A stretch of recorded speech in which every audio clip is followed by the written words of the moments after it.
Bonjour à tous et bienvenue dans ce webinaire. Comment choisir les bons outils numériques adaptés aux apprentissages, cas d'usage en photonique. Donc, je m'appelle Ludovic Lessieux, je suis responsable du centre de formation PILA à Bordeaux. Alors sachez qu'à la fin de ce webinaire, il y aura une session de questions-réponses. Donc je vous invite à garder en tête ou à noter vos questions. Vous pouvez les poser sur cette session à l'oral ou bien dans le chat si vous préférez. Durant ce webinaire, je vous demande, s'il vous plaît, de couper vos caméras et vos micros, à l'exception des présentateurs, pour plus de fluidité. Et je vous informe que la session est enregistrée pour pouvoir être utilisée en replay. Voilà. Alors, le projet Phoenix, dans lequel s'inscrit ce webinaire, c'est un projet qui est lauréat de l'appel à projet Definium, lancé par le ministère du Travail, du plein emploi et de l'insertion, dans le cadre d'un vaste plan de transformation de la digitalisation de la formation intégré au plan de relance.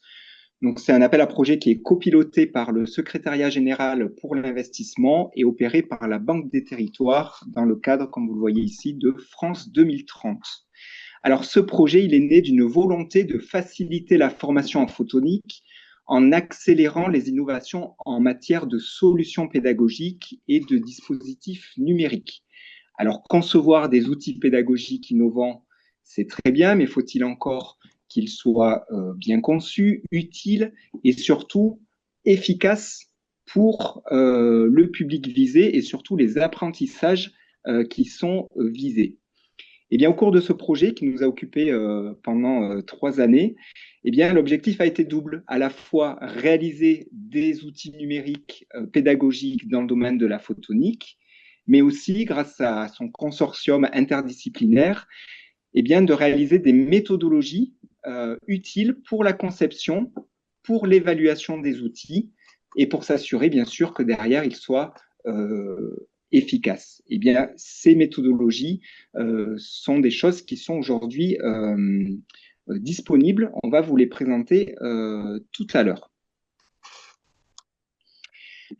Alors, c'est exactement tout ce qu'on va faire dans ce webinaire, c'est-à-dire on va vous présenter un petit peu les outils qui ont été développés, si jamais vous êtes potentiel utilisateur de ces outils-là. Mais si vous êtes également concepteur d'outils pédagogiques, eh bien, vous retrouverez également dans ce webinaire les différentes méthodologies et les différents outils qui peuvent être utiles à la fois à la conception ou à l'évaluation de ces outils. Je laisserai les présentateurs invités à se présenter au fur et à mesure du webinaire. Vous verrez qu'il y a plusieurs intervenants qui vont bien vous présenter l'ensemble de ce webinaire. Alors, quelques mots sur le consortium du projet. Donc, l'équipe projet, c'est 3 structures différentes, comme je le disais, des structures interdisciplinaires. Donc, pour ma part, je fais partie du centre de formation PILA, qui est un centre spécialisé notamment dans la sécurité laser, mais plus largement dans la formation continue en optique, laser et photonique. Chaque année, nous accueillons à peu près 1300 à 1500 personnes, essentiellement des industriels que nous formons sur des sessions de formation courtes à différents niveaux. Et dans nos équipes, nous avons également une partie des personnes spécialisées dans le développement et la conception d'outils pédagogiques, e-learning, réalité virtuelle, vidéo pédagogique, que l'on utilise dans nos propres formations, mais que l'on propose également à l'extérieur. PILA est un département du centre technologique Alphanov qui, pour sa part, développe des innovations autour des sources laser, autour des procédés laser et des systèmes photoniques. Donc, je suis accompagné aujourd'hui du centre technologique CATI et de Photonics France. Je vais laisser la parole à Florian Larue, donc du centre technologique CATI, pour se présenter. Oui, bonjour, donc Florian Larue, je suis responsable du département système centré sur l'humain du CATI. Je vais vous faire une petite présentation très rapide de ce qu'est le CATI. Le CATI, c'est un centre de transfert de technologie qui est spécialisé dans le domaine du numérique. Les centres de transfert de technologie, il y en a à peu près 600 en France. Et ils ont tous à peu près le même objectif, c'est de travailler avec les laboratoires, faire le pont entre les laboratoires et les entreprises, en gros prendre les technologies, les méthodologies issues des laboratoires pour les monter en maturité industrielle et les proposer aux entreprises pour qu'elles soient à la pointe de l'innovation.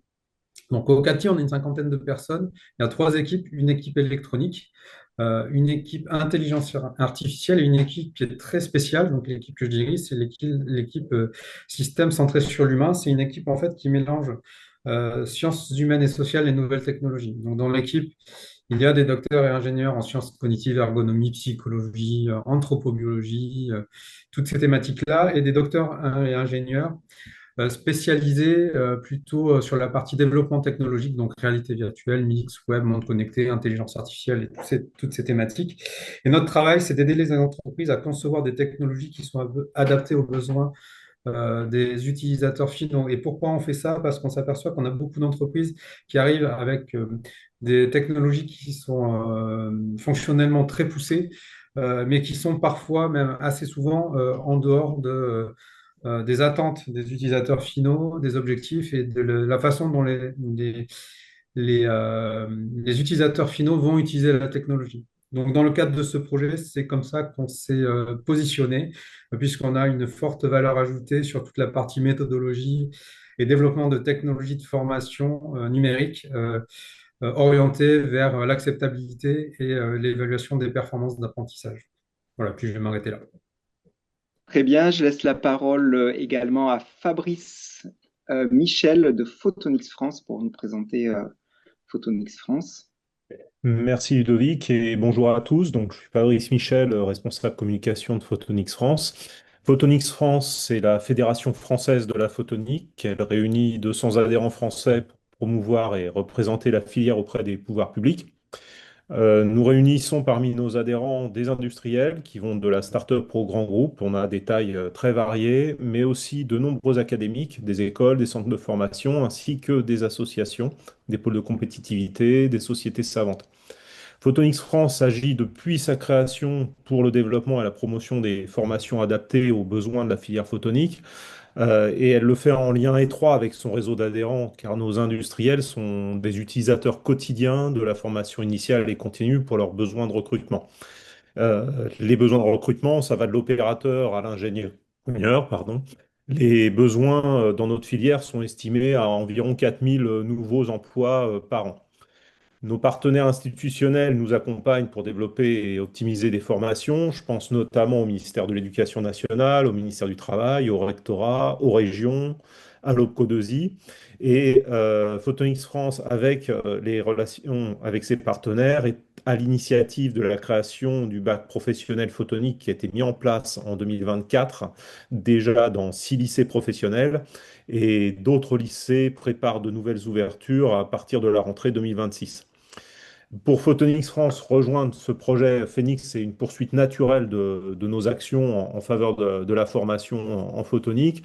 Le développement d'outils pédagogiques numériques permettent d'adapter des formations au public scolaire actuel, mieux les préparer aux gestes professionnels, et aussi avoir des outils qui optimisent le coût et le délai de mise en place des formations pour pouvoir répondre plus facilement aux besoins de recrutement qui sont croissants.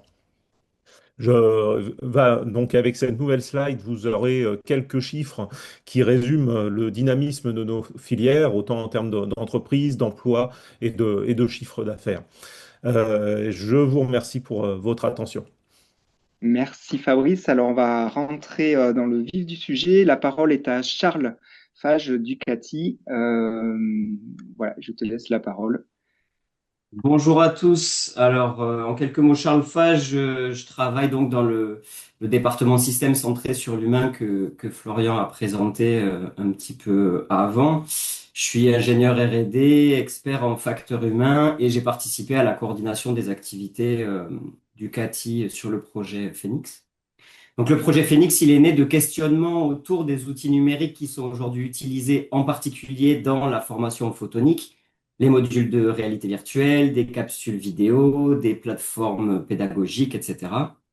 Et les questionnements, pour nous, ils étaient autour de quelles solutions vont être les plus adaptées pour quel public, quelles sont celles qui sont utilisées pour quel niveau, dans quel cadre, est-ce qu'elles permettent de mieux apprendre, tout simplement, pour quels apprentissages en photonique en particulier. Donc on sait que la formation en photonique elle repose principalement sur les cours magistraux et les travaux pratiques. Et est-ce que les outils qui sont utilisés ont été développés en respectant les bonnes pratiques pédagogiques et les contraintes d'usage sur le terrain, en situation.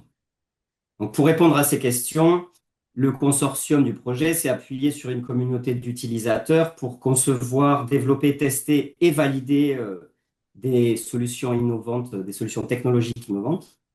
Donc, on est allé à la rencontre directement des formateurs, des responsables de formation, des DSI quand elles étaient présentes, des apprenants eux-mêmes, évidemment, avec une attention particulière dans le cadre de Phoenix aux personnes en situation de handicap, aussi pour rendre nos outils accessibles au plus grand nombre.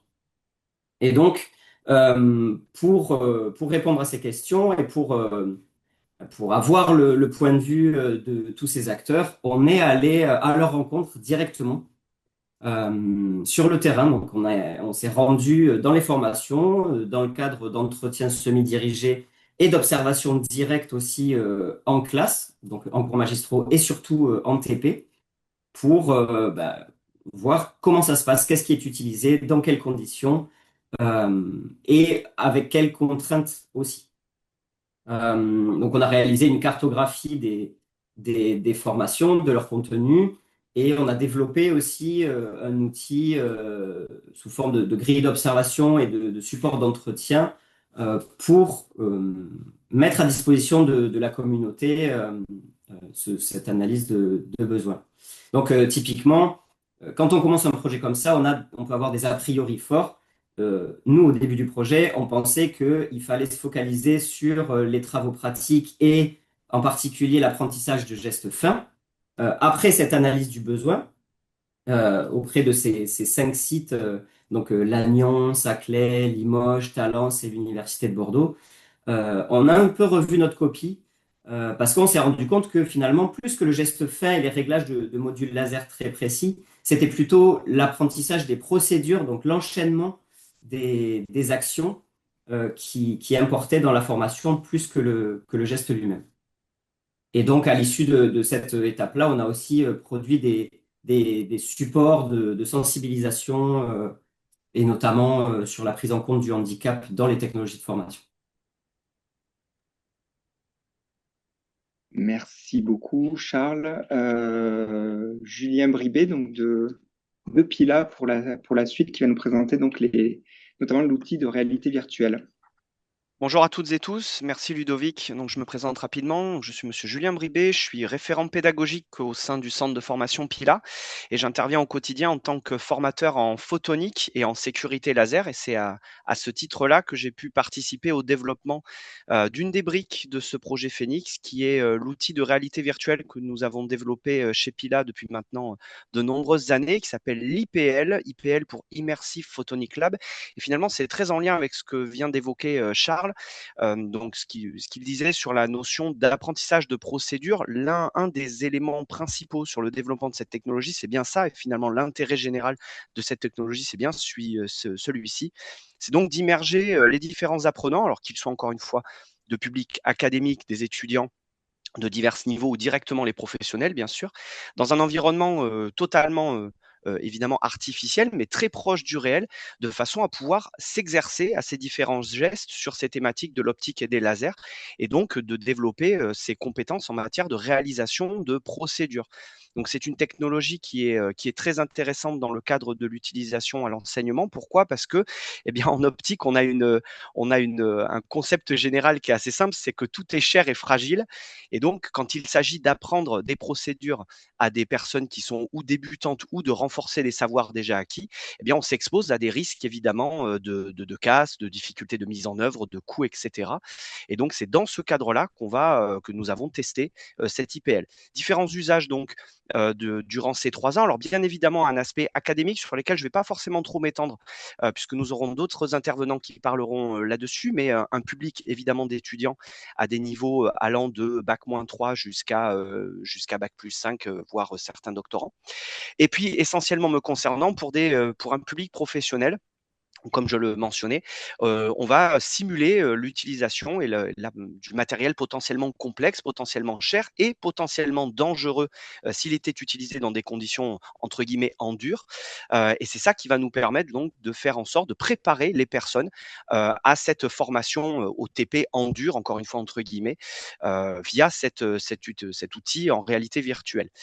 Alors l'idée, encore une fois, c'est que là aussi, Charles en a parlé, l'apprentissage théorique, évidemment, est très important et il doit se finir par cet apprentissage pratique. Donc l'objectif de l'IPL, c'est de préparer justement cet apprentissage par la pratique et de faire cette transition entre la théorie et la pratique. Ce n'est pas un outil qui a vocation à remplacer quoi que ce soit, mais à rentrer en complément de ces éléments-là.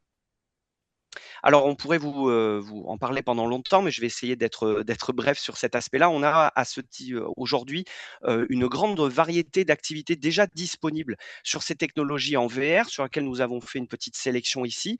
Donc, nous allons vraiment de choses très basiques qui relèvent vraiment de ce que j'aime bien appeler le solfège du laser. Donc, on est vraiment sur les bases, les choses qu'il va falloir travailler tout au long de sa carrière et surtout des choses qu'il va falloir maintenir en termes de qualité de réalisation durant toute sa carrière. Donc vraiment des phénomènes de base en matière d'alignement laser, de la manipulation d'éléments optiques, des lentilles de diverses natures, des miroirs, etc. Donc comment on les associe les uns avec les autres et qu'est-ce qu'il peut se passer. On va également avoir la possibilité de visualiser et de s'entraîner sur des phénomènes optiques un petit peu plus compliqués. Donc je citerai les TP3 et 5 ici, TP5 sur lequel je reviendrai un peu plus en détail plus tard, à savoir tout ce qui va être en lien avec l'interférométrie, et puis la polarisation de la lumière, qui sont des concepts déjà liés à l'optique ondulatoire un peu plus complexes et qui demandent d'être illustrés de façon un petit peu différente dans le cadre de l'utilisation de la VR.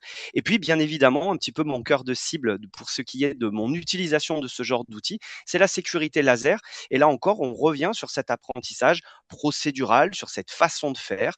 Le laser, ça va vite, hein, la lumière, c'est 300 000 km par seconde à peu près, et contrôler un faisceau, c'est pas des choses qui se font simplement. Et dans le cadre de la VR, on va pouvoir vérifier que les personnes ont les bons gestes ou analyser également quel type d'erreurs elles sont susceptibles de faire et pouvoir les corriger en direct sans évidemment exposer ces personnes à quelque risque que ce soit. Donc ça, c'est pour les TP directement disponibles actuellement. Et dans le cadre du projet Phoenix, on a bien évidemment établi un certain nombre d'avantages à l'utilisation de cette technologie et de limitations sur lesquelles je reviendrai juste après. Alors les avantages, j'en ai déjà un petit peu parlé, mais bien évidemment, et c'est quelque chose d'important, on va pouvoir simuler de façon très réaliste du matériel qui peut être fragile, cher, difficile à mettre en œuvre, difficile à immobiliser pour des questions de disponibilité du matériel et voire même difficile à dupliquer, parce que c'est ça aussi le gros avantage de l'Immersive Photonic Lab, c'est que vous allez pouvoir faire travailler un nombre important d'étudiants, de professionnels simultanément sur du matériel potentiellement de pointe, sans forcément avoir besoin de dupliquer tout le matériel en vrai. Ça, c'est évidemment un des points très intéressants, même du point de vue des professionnels. Alors, on va pouvoir illustrer des phénomènes physiques, alors que j'ai mis impossible à voir autrement. Ce qu'il faut comprendre là-dessus, c'est qu'on va pouvoir tricher avec la réalité, afficher des phénomènes physiques qu'on ne voit pas en réel. Je repense notamment à la polarisation, j'en reparlerai plus tard encore une fois, mais on va pouvoir afficher des éléments qui sont totalement impossibles à voir sur des manips réelles et donc s'appuyer là-dessus pour enrichir les enseignements théoriques et réaliser des TP de manière un petit peu plus ludique et dynamique de ce qu'on peut faire en dur.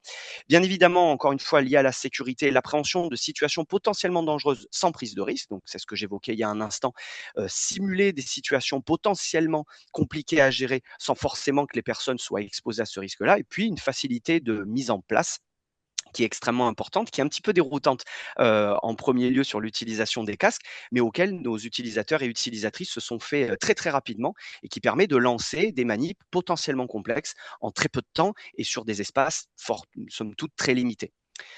Alors malgré tous ces avantages qui sont évidemment importants et qu'on a tâché de renforcer dans le développement de l'IPL à travers les années, il y a quand même des limitations que l'on sait connaître et j'ai relevé 3 points aujourd'hui qui ont été soulevés par ce projet Phoenix. Alors déjà, le manque ou en tout cas la limitation de retour haptique, c'est-à-dire les sensations que vous allez avoir lors des manipulations. Évidemment, comme il s'agit de manipulation en réalité virtuelle, vous n'avez pas la sensation de toucher. En tout cas, pour l'instant, nous sommes limités par les technologies.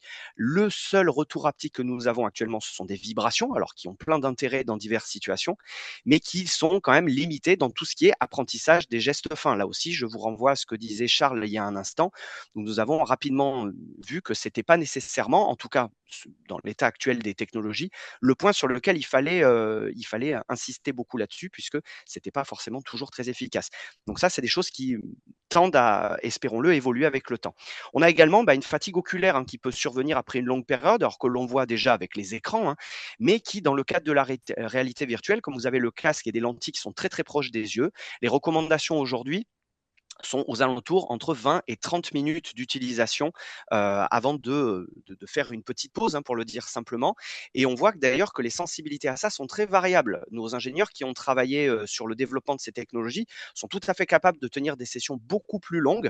Mais pour l'utilisateur lambda, nous avons vu certaines situations au bout d'un quart d'heure, 20 minutes, il peut y avoir ce besoin de fragmenter son travail. Et vous allez voir que nous avons pris en compte ces différents éléments dans le développement de ces outils. Et puis enfin, peut-être l'élément le plus important, c'est un outil de la réalité virtuelle qui est très puissant pour l'apprentissage des gestes, mais qui est beaucoup plus limité dans l'apprentissage théorique. Notamment, vous pouvez le voir sur les photos qu'il y a sur la droite de l'écran, nous avons un petit avatar, un petit robot qui va vous accompagner durant les enseignements, qui n'a pas vocation à remplacer l'enseignant, le formateur, mais de vous accompagner pour être le plus autonome possible lors des TP. Et il y a quelque chose qui est très limitant, c'est les monologues de cet avatar, où nous avons tendance à décrocher au niveau de l'attention quand un personnage non humain, en chair et en os, j'entends, vous parle pendant de trop longues périodes. Donc, il faut essayer d'éviter autant que faire se peut d'utiliser la VR pour faire de l'enseignement théorique classique. Et ça nous a contraints sur certains sujets, notamment liés à l'optique ondulatoire, à revoir un peu la façon dont nous concevons ces éléments-là. Alors, je vais vous donner un exemple très rapide concernant le TP, notre TP sur la polarisation de la lumière, qui est un des derniers nés de ce projet Phoenix. Et puis, je laisserai ma consoeur Aline Rock vous rentrer dans les détails justement de ce choix des médiums, puisque c'est un sujet à part entière. Nous avions cette problématique concernant la polarisation, que c'est un sujet techniquement un peu complexe et qui demande d'avoir des bases théoriques pour vraiment pouvoir rentrer dans les manipulations.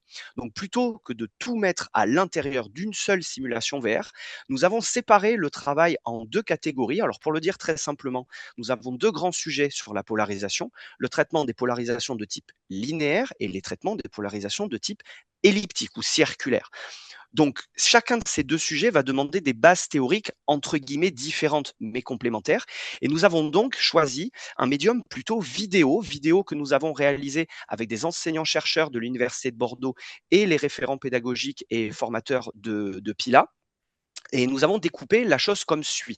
Une première vidéo préparatoire qui va donner les bases de la théorie de la polarisation linéaire, où nous avons expliqué sur un temps relativement court les différents éléments qui vont permettre d'avoir le vocabulaire nécessaire pour réaliser ça va être notre deuxième partie, le premier TP-VR concernant spécifiquement la polarisation linéaire. Donc nous avons séparer vraiment spécifiquement ce module-là dans le premier TP. C'est un module qui se fait entre 20 et 30 minutes, donc toujours pareil en volonté de respecter ce temps de fatigue oculaire qui arrive en moyenne dans ces eaux-là. Et une fois que ceci est fait, vous allez pouvoir passer à une deuxième vidéo qui va cette fois-ci vous donner des informations théoriques sur les éléments liés à la polarisation elliptique et circulaire, où on va compléter ces éléments-là, creuser un petit peu plus la théorie, toujours sur une vidéo qui fait entre 4 et 6 minutes, pour enfin terminer avec notre dernier module de réalité virtuelle sur justement le travail, l'application de ces éléments de compréhension de ces phénomènes de polarisation elliptique et circulaire, et puis bien évidemment des mises en situation. L'objectif étant d'être pratico-pratique, de pouvoir faire quelque quelque chose de tout ça, on va inclure les différents composants qui vont avoir un effet là-dessus, comment les mettre en œuvre, qu'est-ce qu'il va se passer, quels sont les phénomènes théoriques, comment ces phénomènes théoriques vont s'appliquer dans la réalité, histoire d'avoir, à l'issue de ces 4 modules qui sont liés les uns aux autres, hein, bien évidemment, eh bien, une compréhension la plus proche possible de l'optimal. Ce qu'il faut bien comprendre, ce sera mon dernier mot là-dessus, c'est que ces vidéos, les 2 vidéos que vous aviez ici, ne sont absolument pas suffisantes en soi pour comprendre ce qu'est la polarisation. Donc, elles ne se substituent pas à un enseignement théorique classique. C'est d'ailleurs un peu la conclusion qu'il faut avoir sur cet outil. On est là vraiment sur un élément qui ne se substitue pas au professeur, à l'enseignant, mais quelque chose qui vient en complément de ces enseignements pour faciliter certains aspects d'apprentissage et de mise en œuvre. Et donc, ce TP sur la polarisation, dont nous sommes assez fiers, est pour moi le meilleur exemple de ça. Pour conclure, vous trouverez l'ensemble des éléments liés à l'IPL dans la section 3, si je ne m'abuse, c'est ça, dans le 3e chapitre de notre livre blanc qui sera disponible. Vous aurez le lien de téléchargement et vous aurez le détail de l'ensemble des points que j'ai pu aborder ce matin avec vous dans cette section-là. Voilà, merci beaucoup pour votre attention. Merci Julien. On va poursuivre donc sur le choix des médiums en fonction des apprentissages avec Aline Roch du Centre technologique CATI. Exactement. Merci Ludovic et merci Julien et bonjour à toutes et à tous. Donc très rapidement, comme ça a été dit, je suis ingénieur R&D au CATI dans l'équipe système centré sur l'humain que Florian Larue vous a présenté au début de ce webinaire. Et donc pour poursuivre, je vais revenir sur la question centrale qui est comment choisir un outil numérique et comment choisir le bon outil numérique. Parce qu'aujourd'hui, on dispose d'un éventail d'outils extrêmement large, que ce soit donc de la vidéo, de la réalité virtuelle, des jeux pédagogiques. Et donc, très souvent, on voit qu'il y a de la tentation de partir de la technologie en voulant choisir ce qui serait le plus innovant, le plus nouveau. Et ce n'est pas la bonne question à se poser. C'est-à-dire que le point de départ, ça ne devrait pas être le dispositif. Alors, je m'explique. Ce qui est central et ce qui a été central dans le projet Phoenix, comme l'a présenté Charles au début de ce webinaire, c'est d'avoir pris le temps de développer une compréhension fine du terrain. Donc, en s'intéressant aux compétences qui sont recherchées par les entreprises, en s'intéressant au profil des apprenants, aux contraintes actuelles du terrain, ce qu'on peut faire, ce qu'on ne peut pas faire, aux objectifs pédagogiques aussi. Et donc, pour redonner un exemple du projet, eh bien, une compétence comme le bon suivi des procédures de sécurité laser, par exemple, c'est ce qu'on appelle une compétence qui est procédurale, donc suivre une procédure précise. Et ça, c'est quelque chose qu'on va pouvoir travailler avec des démonstrations, mais surtout avec de la pratique guidée. Et typiquement, pour ce type d'apprentissage, on ne peut pas se contenter de montrer une connaissance théorique. Quand on veut faire intégrer une procédure, eh bien là, on va choisir un outil qui permet de l'interaction. C'est ce qui a été fait dans le projet. Et à l'inverse, comme le disait Julien à l'instant, quand l'objectif, ça va être d'illustrer un phénomène pour qu'il soit mieux compris, et bien là, typiquement, pour illustrer un concept comme la polarisation de la lumière, dans ce contexte-là, la réponse, ça peut être des modules vidéo. Alors, bien sûr, je vais y revenir dans la suite du webinaire, mais je pense que c'est très important de rappeler que l'évaluation et le suivi sont absolument essentiels. Parce que dans certains projets de formation, on investit beaucoup d'énergie dans la conception et beaucoup moins dans l'analyse des effets, alors que c'est tout aussi important. Donc, autrement dit, c'est pas parce qu'on a un outil qui est bien conçu sur le papier qui produira forcément les effets qui sont attendus dans la réalité.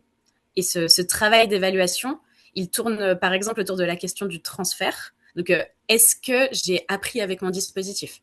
Par exemple, dans la réalité virtuelle, est-ce que je suis capable d'appliquer ce que j'ai appris et de l'appliquer, de le transférer sur une situation réelle. Ça, ce sont des choses qu'il faut vérifier pour chaque apprentissage. Il n'y a pas un outil qui marche à tous les coups. Et l'évaluation, c'est aussi, bien sûr, aussi en premier lieu la question de la motivation, de l'engagement des apprenants. Parce que si le support d'apprentissage il n'est pas engageant, on n'aura peut-être pas de résultat, on aura peut-être un risque que ça ne fonctionne pas. Donc voilà pour la question du choix du dispositif. Et avant de poursuivre, j'aimerais insister sur un point qui est que les outils, ils peuvent être combinés. En fonction du besoin, on peut avoir, donc comme le présentait Julien tout à l'heure, une vidéo pour introduire un sujet, et puis un module interactif pour s'entraîner, et puis peut-être une mise en situation accompagnée d'un formateur d'ailleurs pour continuer à pratiquer. Dans tous les cas, l'outil numérique, il reste un intermédiaire. il ne remplace pas l'activité du formateur et c'est très important parce qu'il vient en soutien d'un cours qui doit toujours être pensé avec un expert du sujet. Et ça a été très central tout au long du projet Phoenix. Alors, ces différents éléments, comme je disais, puisqu'ils ont été poussés dans le projet, vous pouvez les retrouver dans le livre blanc. Et maintenant, j'aimerais détailler plutôt sur les aspects d'évaluation dont je parlais juste avant. Donc, une évaluation, elle doit toujours être adaptée. Par adapter, j'entends adapter en fonction de chaque dispositif, en fonction du cas d'usage, en fonction des contenus pédagogiques, évidemment. Et pour le cas du projet Phoenix, c'était le rôle du CATI de proposer en fait des évaluations tout au long de ce projet. Et donc, pour les besoins du projet, on a mis en place 3 principaux formats d'évaluation. Ce sont les 3 qui sont illustrés là sur ces slides, à savoir d'abord des analyses qu'on qualifie d'analyses expertes. Donc ça, c'est des analyses où on travaille en interne en se basant sur de la veille scientifique, sur de la veille technique, pour repérer éventuellement des points d'alerte, des améliorations à mettre en place en fait, sur les systèmes qui sont développés. Le second format, ce sont les évaluations de l'expérience des utilisateurs, donc le fameux UX. Et ça passe par des mesures de beaucoup de choses. Donc, c'est des mesures de la satisfaction, par exemple, mais aussi typiquement de la charge cognitive qui est induite par les outils qui sont introduits. Ça inclut aussi, par exemple, la vérification du mal des simulateurs quand on est dans des cas de modules de réalité virtuelle, parce que ça fait partie de l'expérience qui est vécue par les apprenants. Et enfin, le dernier type d'évaluation, c'est ce que j'appelais tout à l'heure le transfert sur la slide précédente. Ce sont des évaluations qui permettent de vérifier que le dispositif permet réellement d'apprendre et permet réellement de transposer ce qu'on a appris pour l'appliquer ensuite sur le terrain et dans la vie professionnelle, dans la maîtrise professionnelle.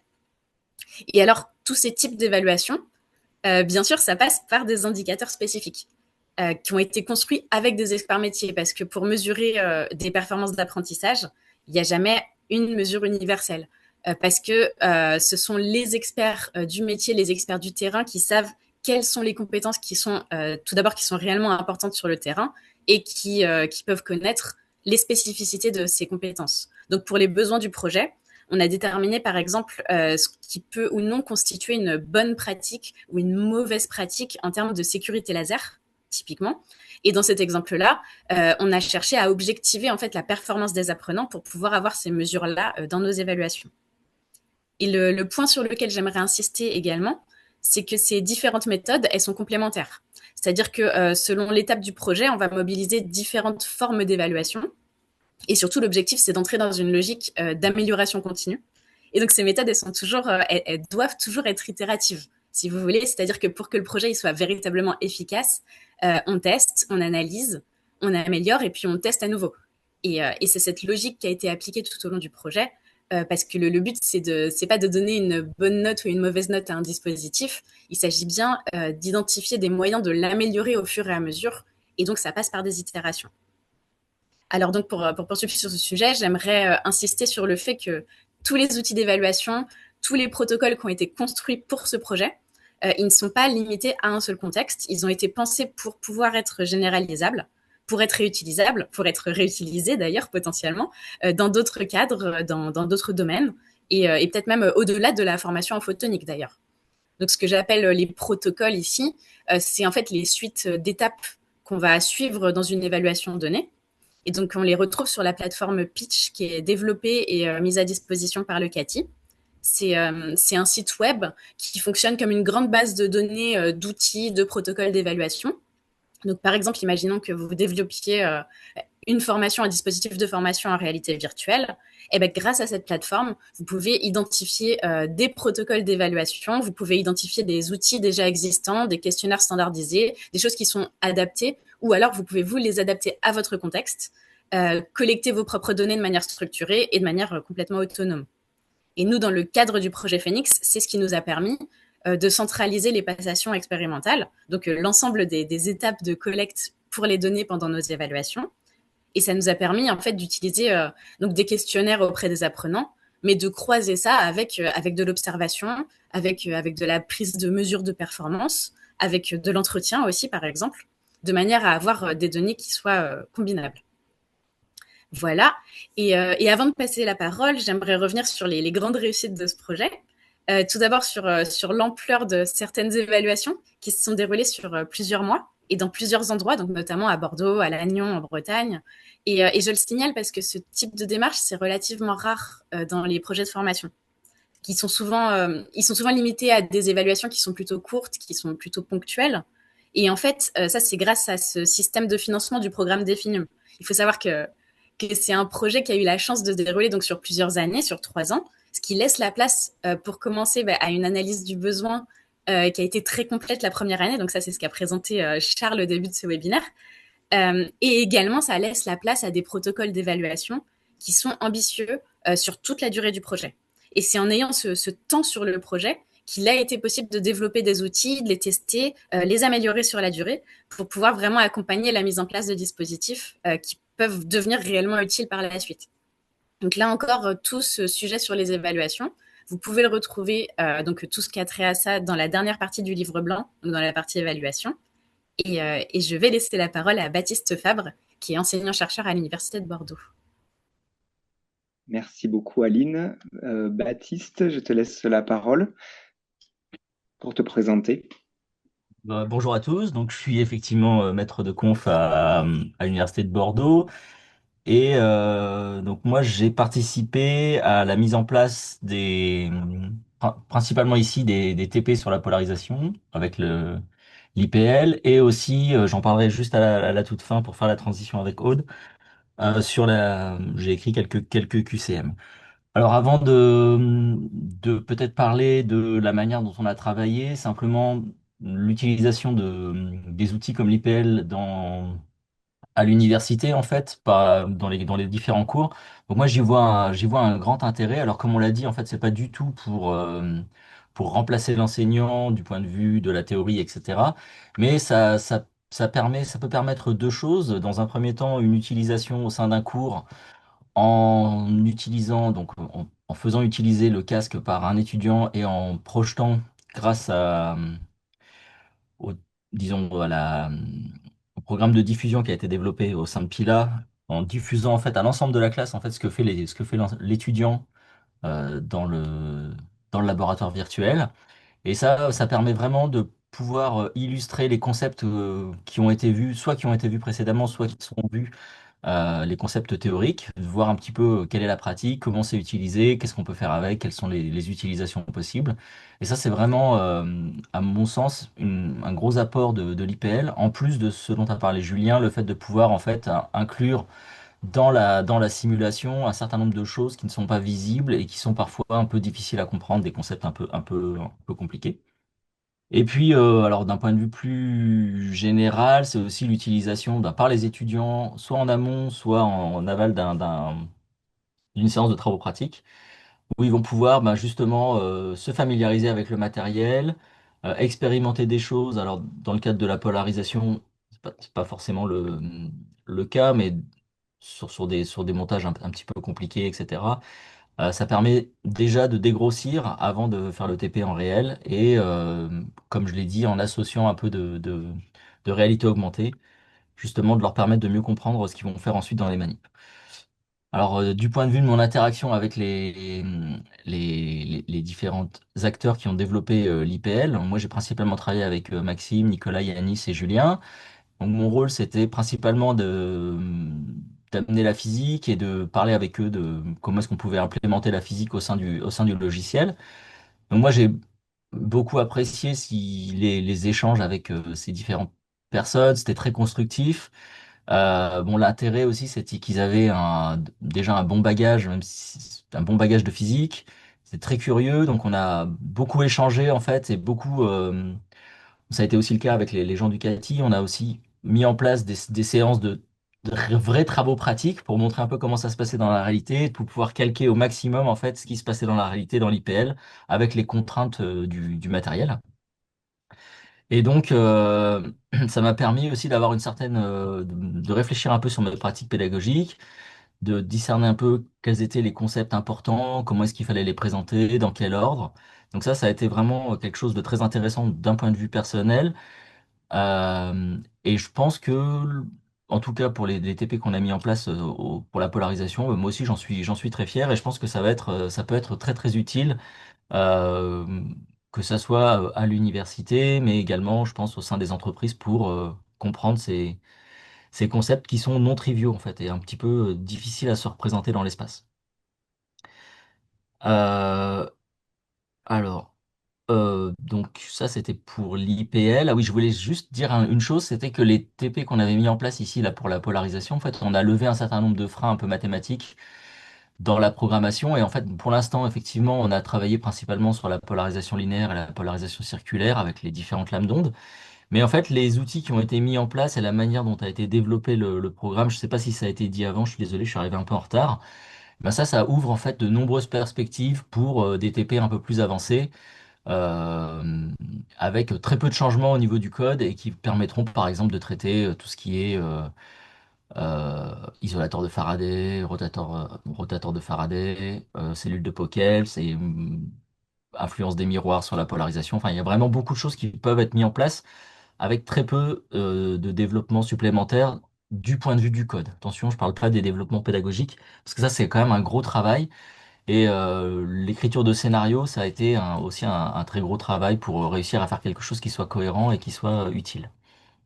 Donc en parallèle de ça, j'ai aussi eu la chance de travailler avec Aude et Axel sur la rédaction de QCM, donc, dont va parler Aude. Donc je ne vais pas m'étendre sur le rôle de ces QCM, mais je vais juste parler juste de ce que ça m'a permis à moi de réaliser. Donc ça a été une grosse remise en cause de mes pratiques pédagogiques et aussi de mes pratiques d'évaluation. Donc ça a été un gros travail sur moi-même et je pense que ça a été le cas pour la plupart des enseignants. Et c'est un travail qui est intéressant et je pense vraiment très très utile pour nous, pour essayer de mieux comprendre en fait les biais qu'on peut avoir dans notre pratique.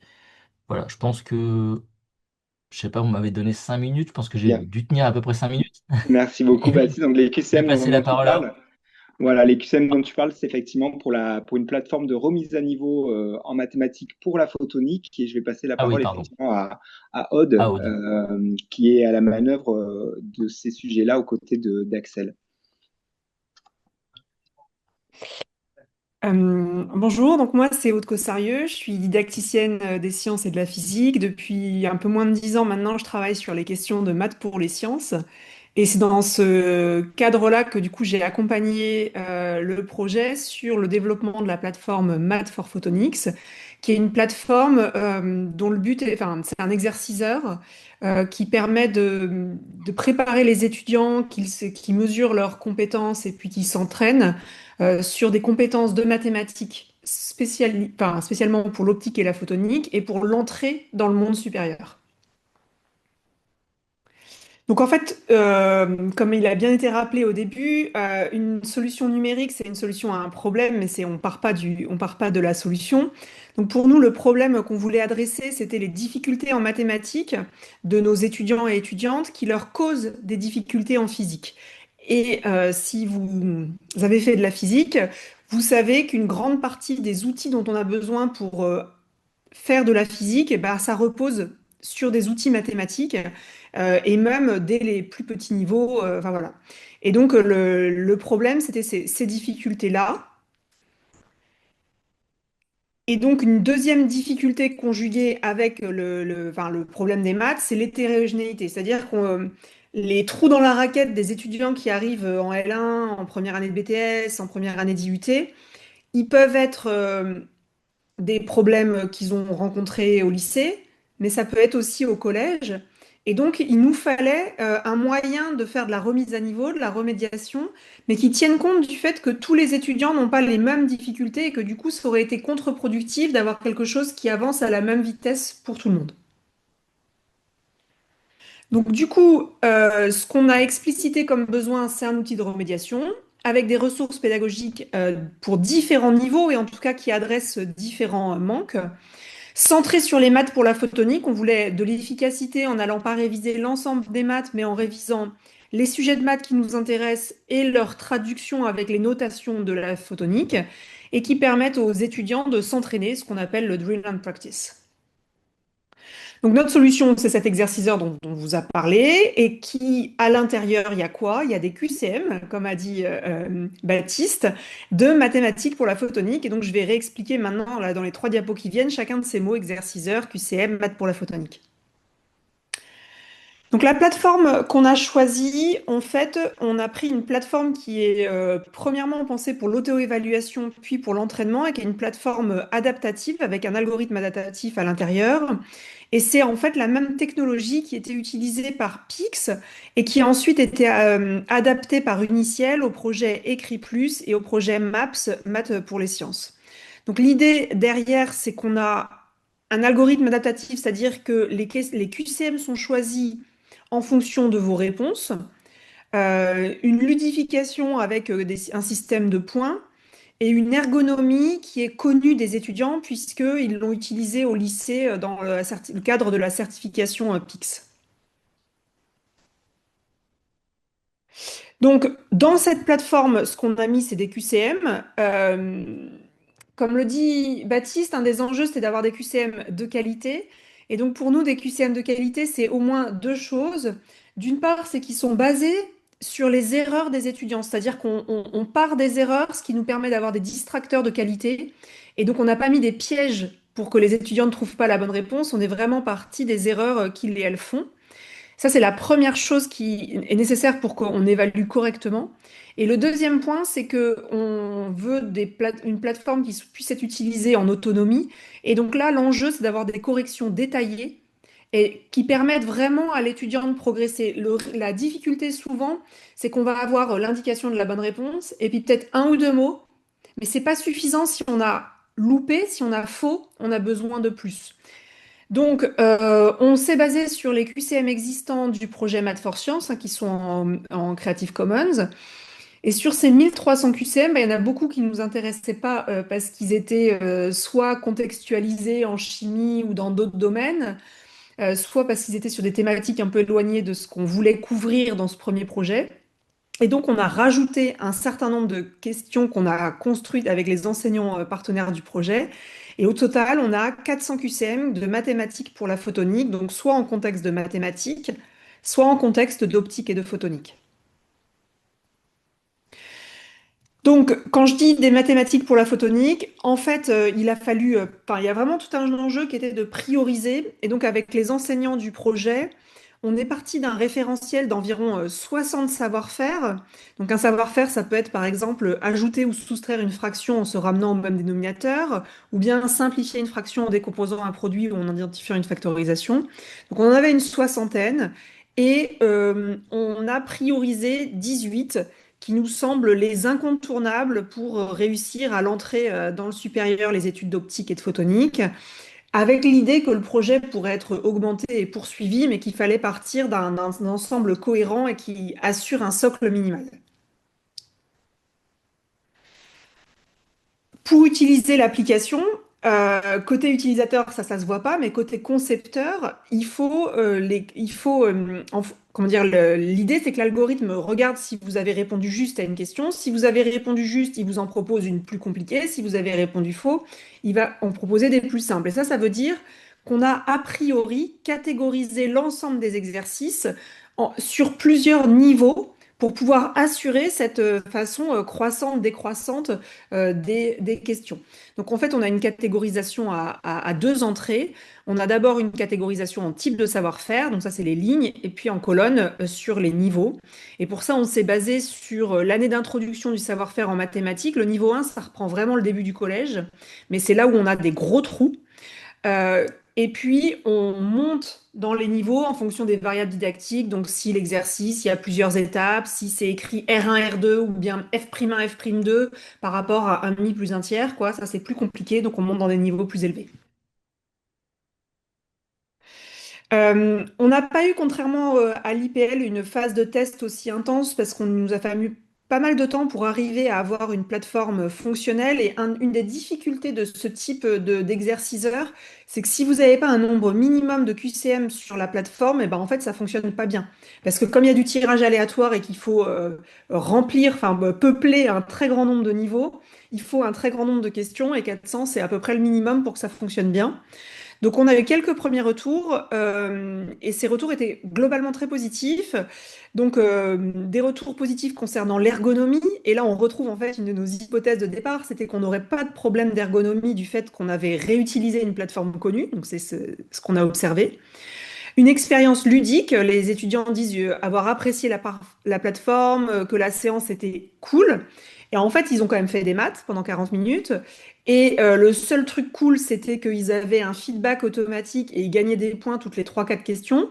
Donc on est quand même sur une ludification très basse, mais on sait que ça suffit en général déjà pas mal à ce que l'expérience soit perçue comme ludique.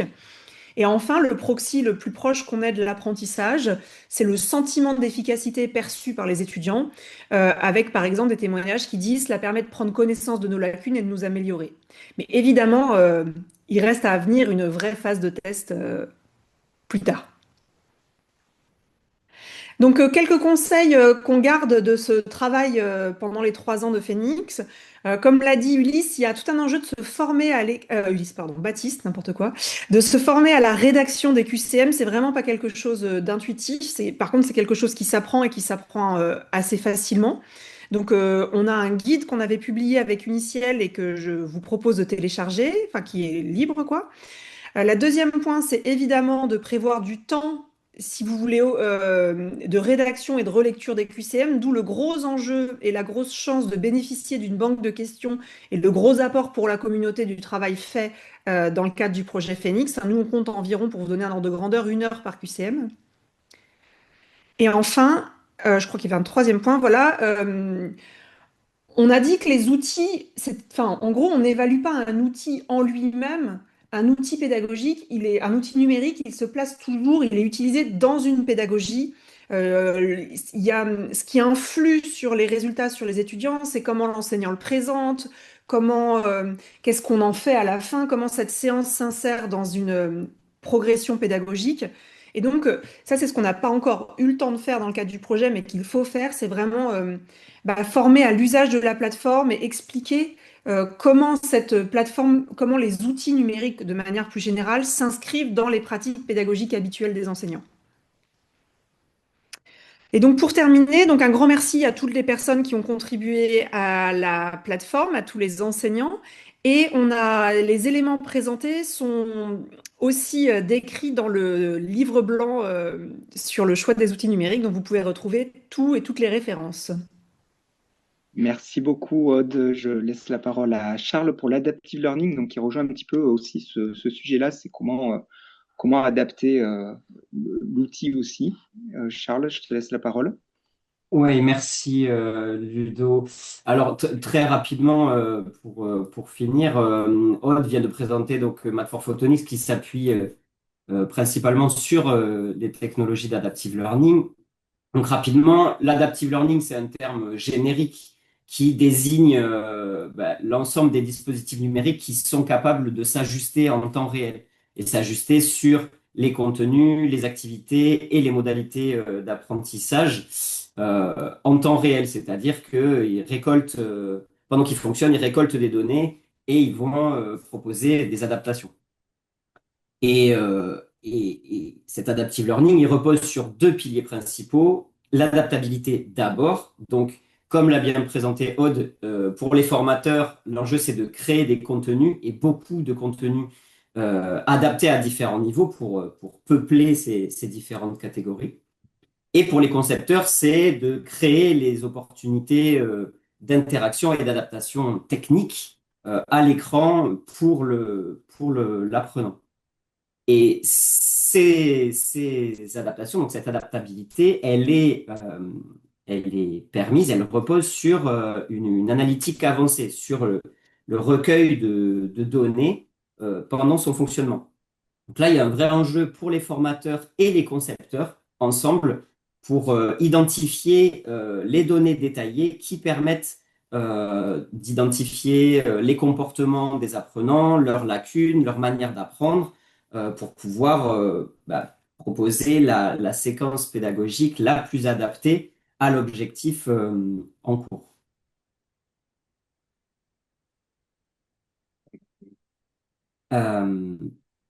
Donc, en fait, dans le projet Phoenix, on a mené des travaux exploratoires sur l'adaptive learning et sur l'intelligence artificielle euh, en parallèle, puisque on a assisté ces dernières années à l'explosion de l'intelligence artificielle dans la société. Et donc, on voulait documenter quels étaient les moyens ou les axes de travail pour faire levier sur ces technologies d'intelligence artificielle, pour améliorer les solutions pour l'apprentissage. Donc, on a isolé quatre enjeux principaux. Un enjeu de conception technique, d'abord, pour développer des systèmes, donc on parle d'IA de confiance maintenant, pour développer des systèmes qui vont être transparents, sur lesquels l'utilisateur pourra se sentir en contrôle ou pourra comprendre comment et sur quoi il fonctionne, et aussi dans ces enjeux de conception technique, un enjeu d'interopérabilité.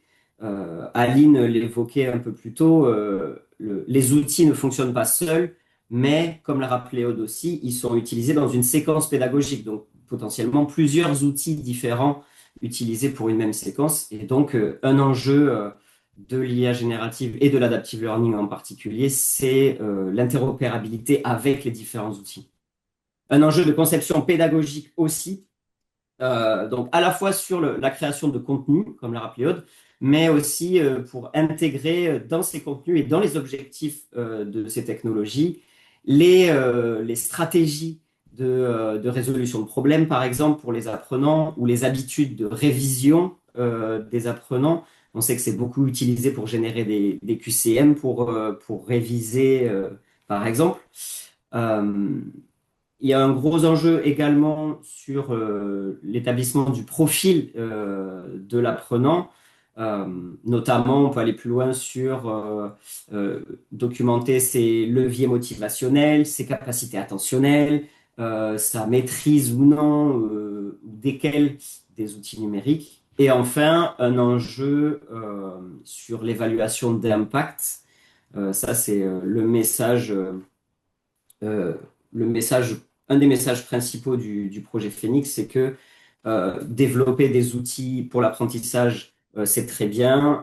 Mettre les experts métiers autour de la table pour développer, c'est encore mieux. Mais pour aller plus loin et pour confirmer ces développements, il faut évaluer l'impact de l'utilisation de ces technologies, et l'adaptive learning et l'IA générative en général permettra et permet déjà, si on s'en sert correctement, de récolter des informations et des données objectives sur les impacts de leur utilisation. Merci beaucoup, Charles. Alors justement, pour aller plus loin, on en a parlé tout au long de ce webinaire. Le livre blanc, donc, qui est accessible effectivement sur la plateforme Projet Phoenix sous le site Orientation Photonique, et puis que vous retrouverez aussi sur les différents sites des partenaires sous peu. Voilà, des ressources, un certain nombre de ressources. Alors, vous inquiétez pas, comme je disais en préambule, le webinaire sera disponible aussi en replay. Donc, vous aurez l'occasion de voir un petit peu tous ces liens et toutes ces ressources disponibles. Avant de laisser place à la session de questions-réponses, juste je remercie infiniment tous les partenaires et le comité utilisateur, les personnes qui ont à un moment donné testé les outils, fait des remontées, nous ont permis aussi de travailler. Voilà, ils sont nombreux, et de mettre en œuvre tous ces aspects-là. Alors, je vais me tourner, voilà, est-ce qu'il y a des questions? Je me tourne peut-être vers Léa, je ne sais pas s'il y a des questions dans le chat en particulier. Alors, il y a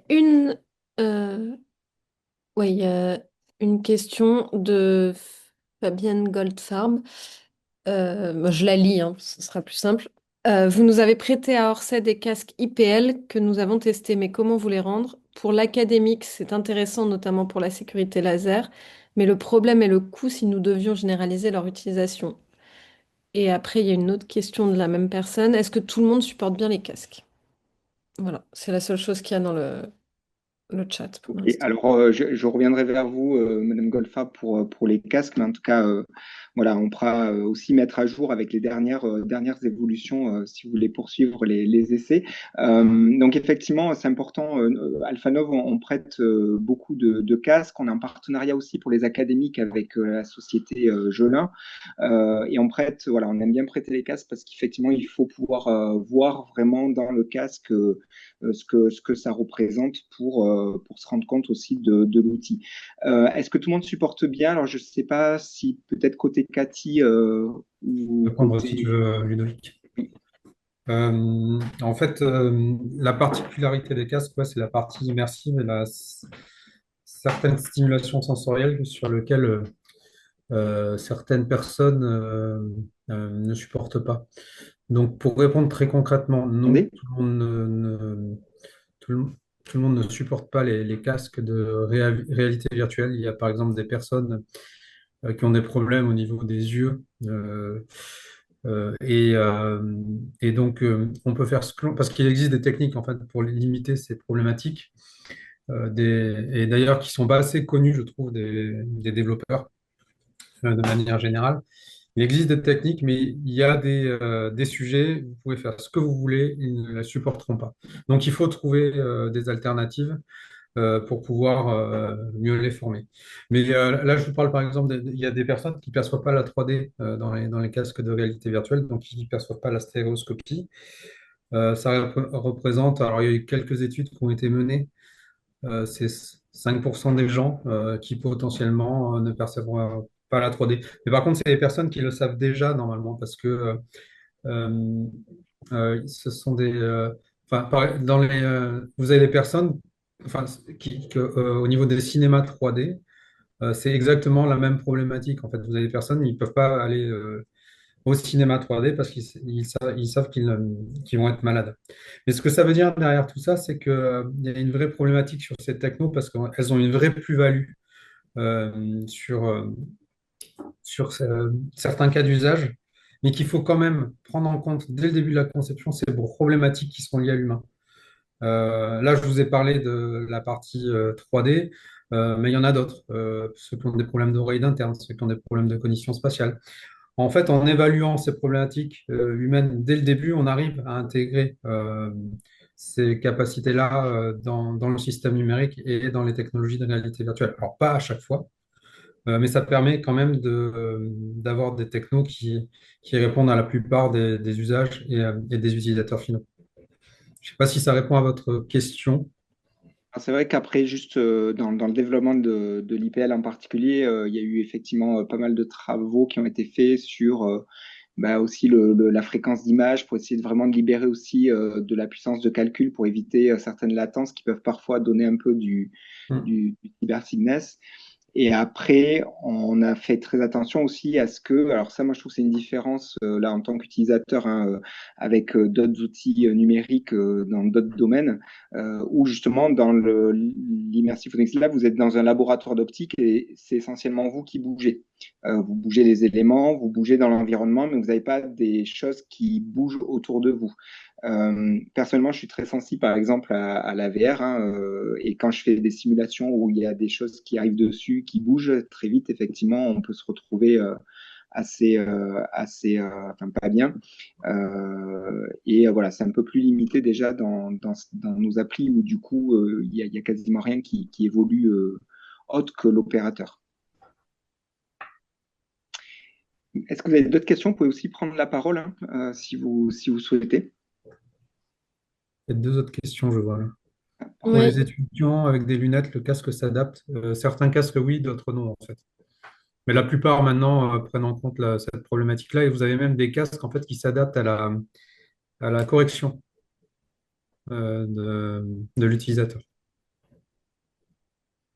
Personnellement, j'ai mes lunettes et j'utilise effectivement les casques.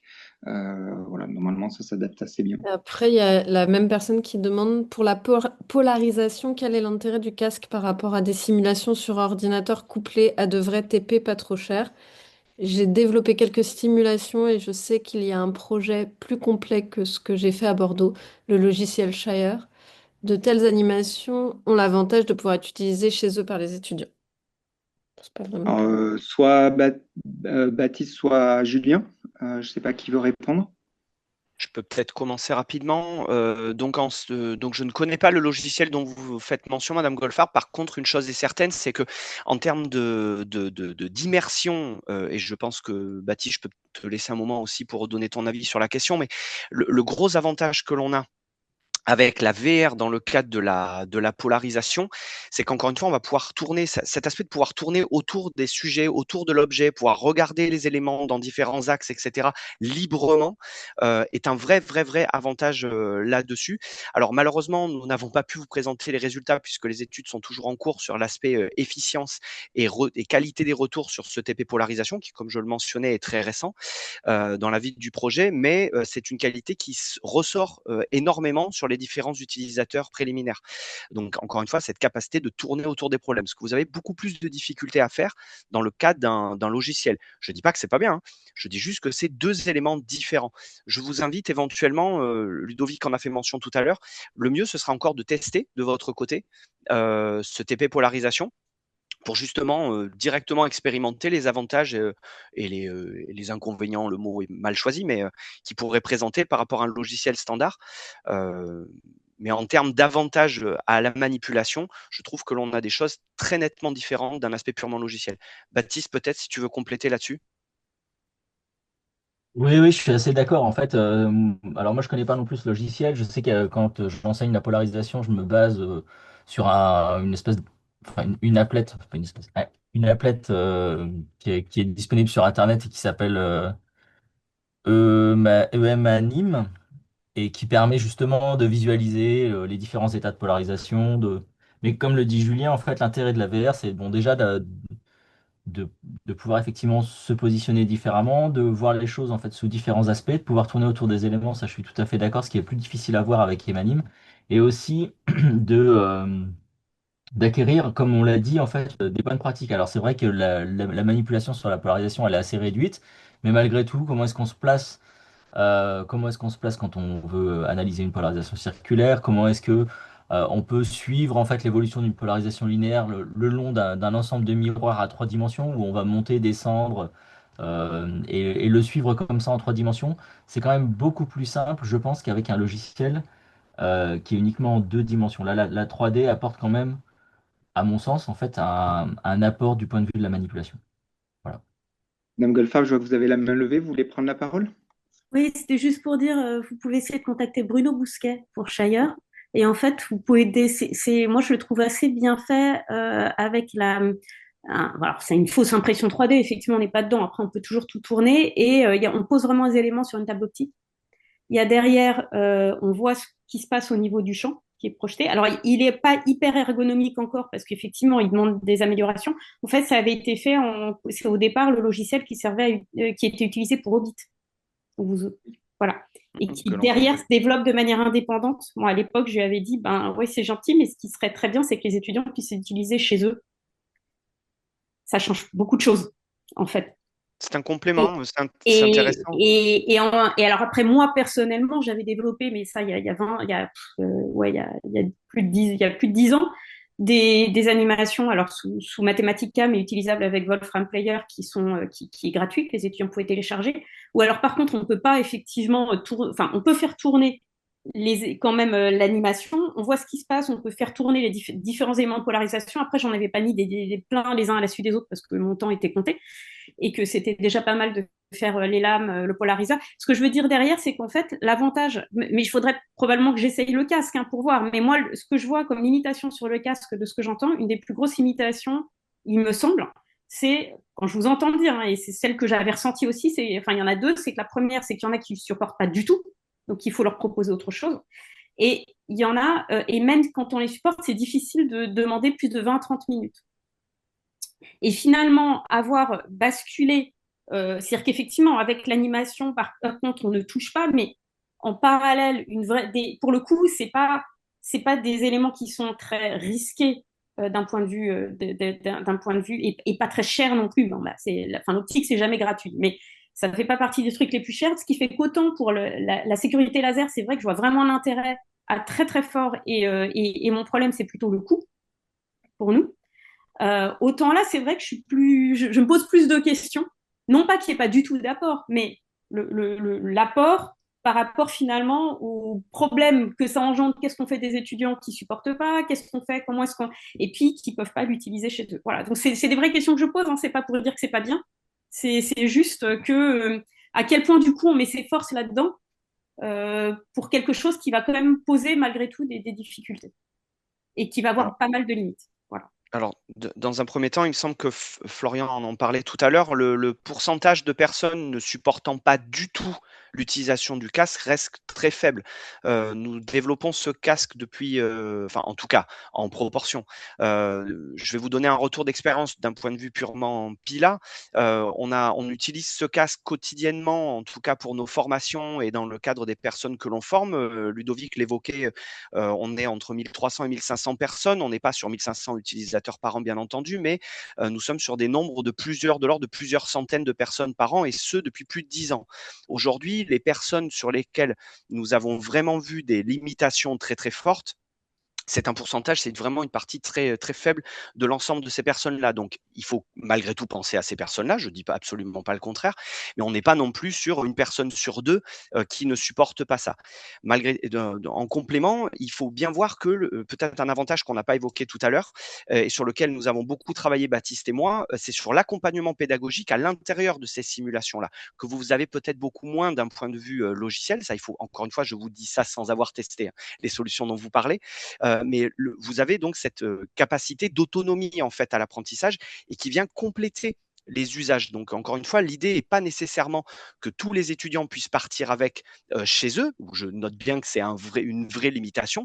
L'idée, c'est vraiment de complémenter des apprentissages peut-être dans vos salles de cours, peut-être dans des contextes où effectivement il y a de la présence enseignant durant un module, après un TD, peu importe, et que ça ne répond pas à cette vous pouvez partir avec. Alors pour les détenteurs de casques, l'application est toujours téléchargeable et il y a toujours moyen de l'avoir d'une autre manière. Mais en tout cas, effectivement, sur ces limitations d'utilisation, tout est une question de contexte d'utilisation et donc on s'en remet à l'enseignant, à l'enseignante, au formateur, formatrice, qui va choisir le moment pour lequel c'est le plus pertinent. Si je peux rajouter quelque chose, en fait, je pense qu'il y a une vraie question qu'il faut se poser, c'est à chaque fois là, dans ces développements technologiques, c'est quel est l'intérêt. Pardon, moi, je ne sais pas répondre à votre question parce que je ne suis pas un expert en photonique.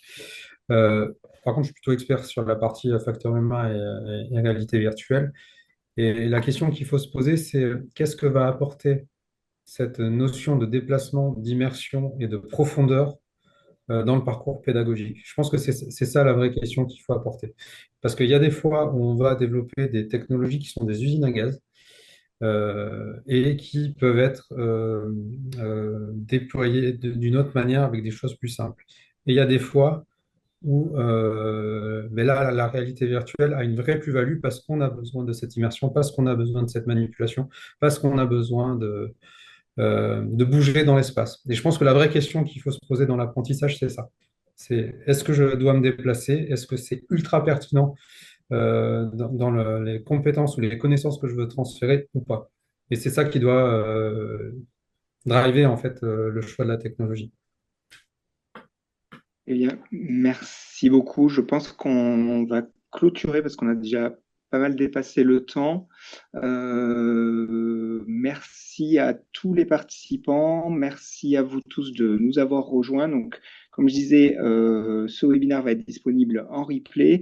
Vous pouvez aussi continuer à nous interroger voilà, via les différents sites ou via nos contacts avec grand plaisir si vous vous posez des questions ou si vous voulez en savoir plus. Et également, bien sûr, comme je l'ai évoqué, le livre blanc qui pourra vous donner aussi pas mal d'éléments sur ces sujets-là, plus complémentaires.